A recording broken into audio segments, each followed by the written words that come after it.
Selamat datang kembali di Confucius ID. Sekarang saya akan melanjutkan manhwa kesukaan kalian, SSS Suicide Hunter. Darah dari cermin menutupi sekelilingnya. Awalnya itu hanya 1 atau 2 tetes. Kemudian tetesan darah terus jatuh, berubah menjadi keran yang tak ada habisnya. Namun saat jam di kejauhan berdering, tetesan darah berubah. Darah menyembur tak terkendali dari celah cermin. Jam 12, selusin bel berbunyi. Setetes membengkak menjadi 1 kolom. 1 kolom dibagi menjadi 6. Koridor itu berlumuran darah. Itu adalah lautan darah merah. Jam berbunyi yang terakhir. Mereka berdiri di atas karpet darah. King of Death secara naluriah melingkarkan dirinya di bahu Nyonya Lily Perak. Genangan darah mengalir sampai ke pergelangan kaki mereka. Tekstur berlendir dan lembab terasa mengkhawatirkan. Ini mimpi buruk King of Death. Nyonya Lily Perak berbisik di pelukannya untuk waspada. Tiba-tiba lautan darah mulai menggelembung. Ribuan gelembung naik dan ribuan gelembung muncul. Tapi di antara darah ada beberapa yang tetap utuh, bukannya menghilang seperti gelembung lainnya. Suara sistem muncul. Hati berlapis perak sedang bermanifestasi. Darah adalah iblis yang berbentuk seperti bibir. Tidak ada wajah atau badan. Hanya bibir merah dan lidah merah. Makhluk itu menyeringai dan memanggil Yang Mulia. Bibir gelembung darah terus naik dan meledak. Kata-kata yang mereka gumamkan jarang ada hubungannya. Kata-katanya tidak koheren, seperti paduan suara dalam ketidakharmonisan yang mengerikan. Nyonya Lily Perak menembus bibir gelembung darah dengan rapiernya. Iblis itu muncul, namun 2 atau 3 kali lebih banyak bahasa yang muncul dari lautan darah menggantikannya. Iblis merah itu tertawa. King of Death juga mengayunkan pedangnya. Kekuatan bertarung iblis itu kecil. Mereka bahkan tidak melawan. Mereka hanya menerimanya. Tapi mereka menakutkan. Itu bukanlah serangan fisik, tapi serangan mental. King of Death menggigit bibirnya. Itu tidak menyenangkan. Dia menyerang lebih cepat untuk mengiris gelembung. Lautan darah melonjak karena tawa. King of Death pernah melihat fenomena seperti ini sebelumnya ketika bertemu Devil King Volrain. Sebelum King of Death menuai dan memberinya nama Preta, konstelasi seperti ini, Devil King menumpahkan darah dari langit dan dengan bebas menggunakan pasukan monster. Ini adalah kekuatan dari sebuah konstelasi. Iblis-iblis itu adalah familiar dari Nyonya Lily Perak. Suara sistem muncul lagi. Kehadiran hati berlapis perak menjadi lebih menonjol. Sesuatu selain bibir datang dari lautan darah. Itu adalah tangan. Seperti pengantin di pesta pernikahan, 2 tangan saling terkait. Tangan iblis itu tergenggam. Darah menetes tanpa henti dari tangan darah. King of Death baru sadar bahwa iblis-iblis itu memerankan kembali apa yang terjadi di masa lalu. Seperti sebuah sandiwara. Lusinan bibir menggelilingi tangan. Serempak mereka melanjutkan sandiwaranya. Pangeran bajingan, pikir King of Death. Dia mengatakan janji dan masih tidak bertanggung jawab. Bibir gelembung darah tertawa. King of Death tidak tahan lagi. Dia diliputi amarah. Dia mengambil satu langkah ke depan, memfokuskan aura pada King of Death, mengeluarkan kemampuan Heavenly Demonic Art bentuk ke-8. Saat gelombang darah menyebar, begitu pula auranya. Lautan darah yang menutupi koridor terbakar. Di belakangnya, Bai Huryong berbicara memuji kemampuannya. Biasanya King of Death akan mengikuti ejekan Bai Huryong, tapi sekarang dia sedang tidak mood. Dia membersihkan koridor. Iblis-iblis itu ditelan di dalam neraka. Iblis-iblis itu bahkan tidak berteriak saat mereka menghilang.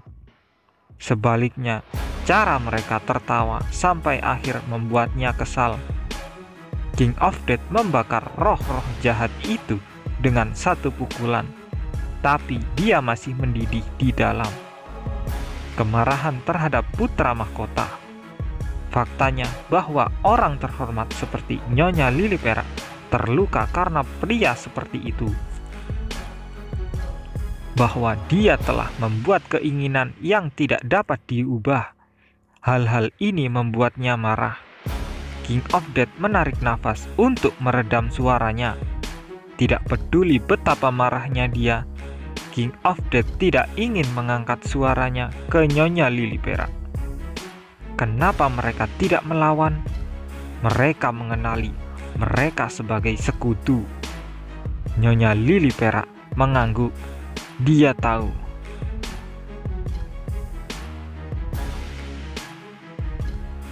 Tanpa disadari, darah mulai kembali ke cermin. Kolom darah merangkak kembali melalui celah di cermin.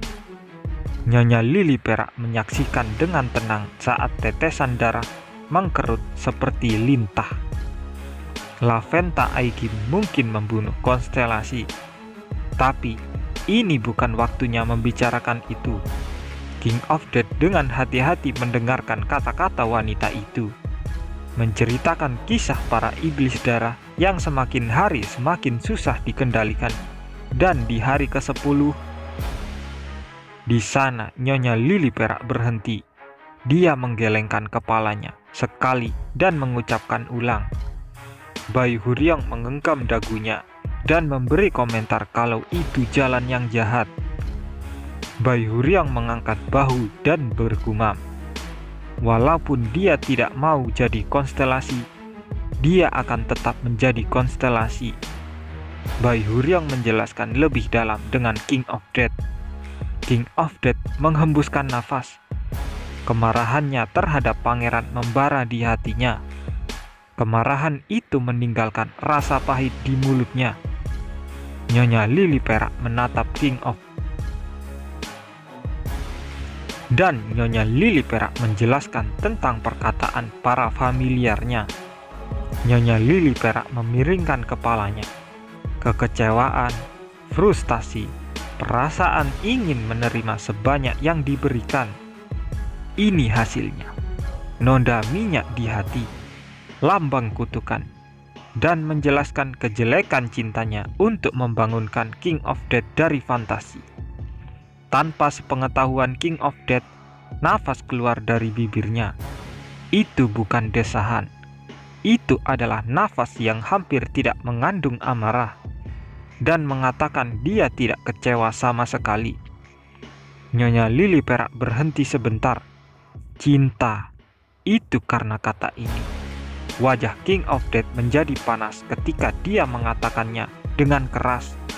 Tapi dia tidak berpikir untuk ragu-ragu. Akankah Nyonya Lili Perak mendengarkan King of Death? Apakah dia mengerti maksud dari King of Death? Itu bukanlah sesuatu yang King of Death tahu. Dia tidak pernah mengatakan hal seperti ini kepada orang lain. Dia tidak terbiasa dengan itu. Tapi King of Death ingin orang itu ada di depannya. Dan King of Death, dia ingin berbagi satu kehidupan dengan memiliki satu sama lain. Ini adalah perasaan King of Death yang sebenarnya, dan satu-satunya metode yang dia tahu adalah mengungkapkannya dengan sepenuh hati.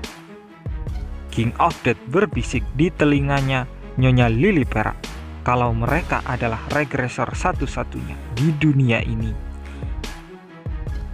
King of Death tahu bahwa wajahnya merah, tapi dia mengatakan apa yang harus dia katakan. Ujung mata Nyonya Lily Perak terangkat, mengajak untuk mengulang 10 hari terakhir. Dan King of Death mengiyakan pertanyaan itu, karena ini bukan pertama kali mengulangi hari. King of Death memindahkan tangannya, dan dia meraih ujung jari Nyonya Lily Perak. Dia telah melepaskan lenteranya saat melawan. Itu adalah sesuatu yang membutuhkan keberanian. Nyonya Lily Perak menatap wajah King of Death dan mengatakan kalau dia merasa tenang di sisi King of Death. Dari ujung koridor terdengar suara kedengarannya mendesak. Pelayan Nyonya Lily Perak pasti tidur. Namun kediamannya tiba-tiba terganggu. Mereka mendengar langkah kaki. Para pelayan sudah bangun. Lampu menyala di mana-mana. Dan tak lama kemudian, pelayan berambut abu-abu itu berlari ke tempat mereka berdua berdiri. Pelayan minta maaf pada Nyonya Lily Perak. Nyonya Lily Perak melepaskan tangan King of Death. Dia bertanya tentang keributan pada pelayan. Pada saat itu, suara di kejauhan yang membuat keributan bisa terdengar lebih jelas dari sebelumnya. Ekspresi King of Death mengeras. Itu adalah suara yang sangat familiar. Pelayan berambut abu-abu itu membungkuk ke arah mereka dan memberitahu kalau Nyonya Sutra Emas sedang mengamuk. Itulah lanjutan manhwa SSS Suicide Hunter. Mohon maaf jika ada salah kata, tapi jika kalian suka jangan lupa untuk like dan subscribe channel ini supaya semakin berkembang.